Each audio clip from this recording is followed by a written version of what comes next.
Hello everyone, my name is Muhammad Yunus. I have 13 years of experience in fire protection field, including design review, installation verification, inspection, testing, and maintenance of fire protection system.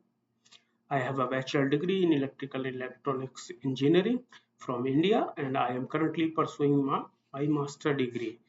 I have a I have a fire protection specialist CFPS certificate, and I have a fire inspector level 1 and level 2 certificate, and I have complete many NFPA trainings like NFPA 72, NFPA 20, NFPA 13, NFPA 101, NFPA 25. I have delivered both of classroom and online training to of NFPA codes within my organization as well as outside student apart from my uh, current job. Today I am presenting an overview about the fire alarm system and P72 fire alarm and signaling code, and this code have 29 chapter. All of are very important and categorized in many sections like documentation, like fundamentals, like core system requirements. In addition of this 29 main chapter, we have annexure A to J. This annexure provide only explanatory information material. It is not part of the enforceable code. It include the just for the understanding of the requirements. Okay, let's start chapter number 10, fundamental of fire alarm and signaling code, NFPA 72. The basic function of this complete fire alarm system and signaling code is described in this chapter uh, number 10. This is must comply of the system. The basic function of this fire alarm system is, is to the primary purpose of this fire alarm system is to provide the notification of the alarm condition, supervisory condition, and trouble condition. And this system are designed to alert the occupant in case of emergency, initiating emergency response, activate emergency control functions such as elevator, such as HVAC system, door release, and many more. The primary purpose is to provide the notification of alarm, supervisory, and travel condition to alert the occupant. This chapter number 10 also deliver uh, the basic requirement of the system designer, system installer, system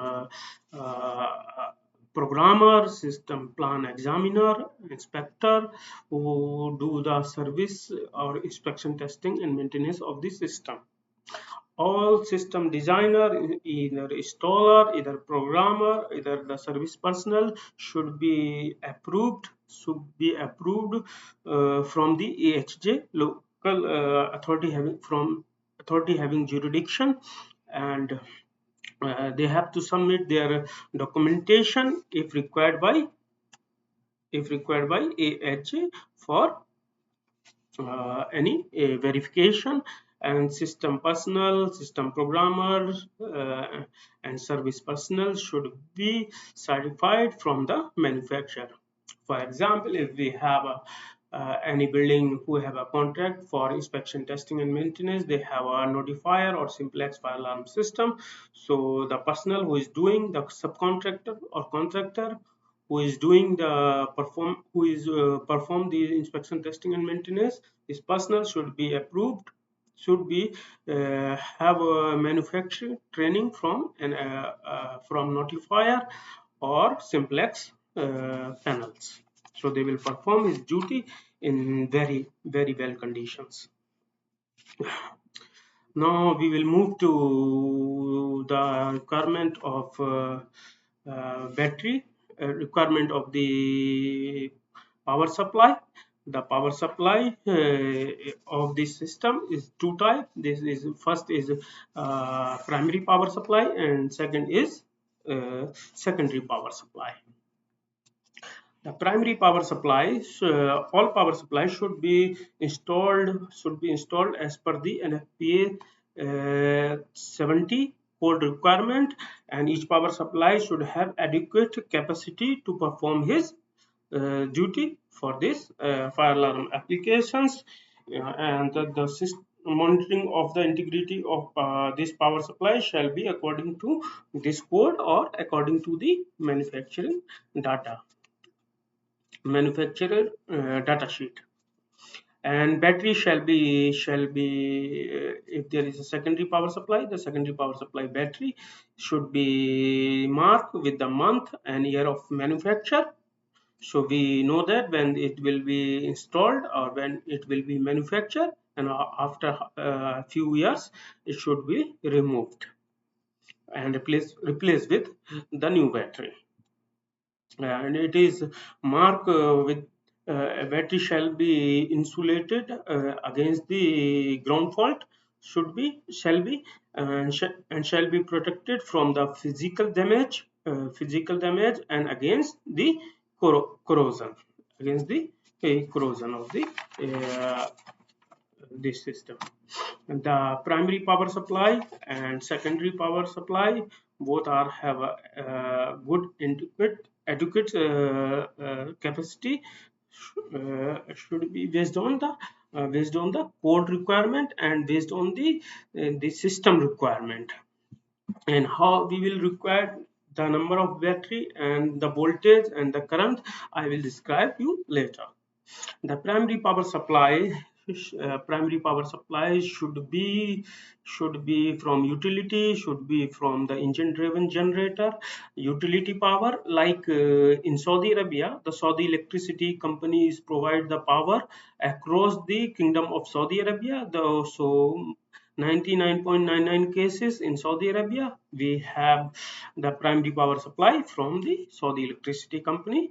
And uh, secondary, there is a engine driven generator. If we use this engine driven generator, the trained guy should be available there for 24 hours on his duty in case of any failure of primary power supply. The secondary power supply will be like battery, and should be like shielded added battery, and should be this battery should be monitored for its presence and voltage level. Failure of this secondary power supply should produce a trouble signal. Even the failure of the primary power supply should create the trouble in fire alarm control unit. So we know that, and we will rectify accordingly. The supervisory signal should be arranged to delay a transmission of secondary power supply failure of minimum of 180 minutes. Acceptance source should be for the battery should be like shielded acid battery, or maybe sometime we use the engine driven generator, and the same requirement for the engine driven generator should be follow in if we use as a secondary power supply. And this secondary power supply should be enough for standby power for the 24 hours, if there is a if there is a uh, if there is a voice alarm system though, so it should be 15 minute. The battery capacity should be like that, the 15 minutes in case of alarm, if there is a voice alarm system is integrated with the fire alarm system. And if there is no voice alarm system, so it should be 5 minutes in case of alarm conditions. Like voice evacuation system is like there is any speaker or annunciator is there, so based on that we will perform the battery calculation.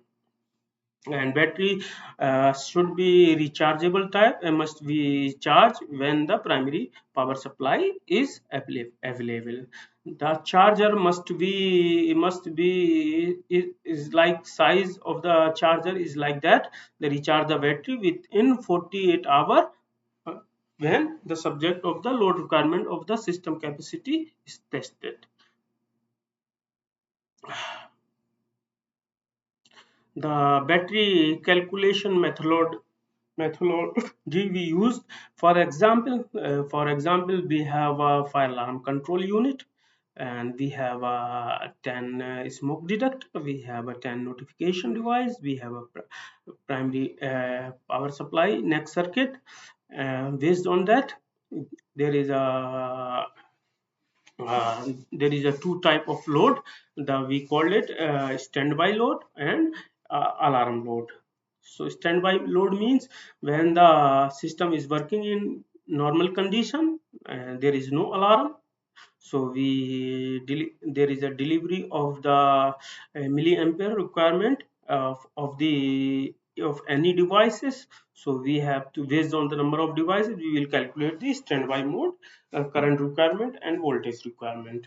And this, similarly, we have to perform this value in case of alarm condition. If there is alarm, then we will check how many current required and voltage required. So we have to calculate it for 24 hour. For example, I told you before, we have a fire alarm control panel, we have smoke detector, we have a manual call point, we have a net power supply, notification devices, number of many notification devices, initiating devices. Based on number of devices, and we check the manufacturer data sheet, and we check the standby current required for any particular devices, and the alarm current and voltage requirement based on the data sheet for each particular devices. So based on number of devices, we have to calculate standby current and alarm current, and we have to edit both standby current and alarm condition, and we take a total of the current and voltage requirement and multiply by 24 hour, and it converted to milliampere divided by 1000. uh, Now we have a total current and voltage required by required for this battery. As now, regarding the safety factor, as per NFPA 25, uh, we have to add safety margin. This is 1.25 percentage of the total battery capacity, uh, as we perform just before. So we have to calculate one, we have to add 1.25 percentage as a safety margin, and after that we have to calculate total current requirement. For example, the total current requirement of any battery is coming like 9.5 ampere and 12 voltage. So we have to add two battery 12 volt 9.5 ampere in series to uh, for this fire alarm control panel. So, and there is a chapter number 10 also have a signal priority. There is a alarm, trouble, supervisory conditions. So always pre-alarm condition. So always alarm should be precedence from supervisory and trouble condition, and the supervisory is precedence to trouble conditions, and based on the requirement of the client. Thank you very much. That's it for today. Thank you.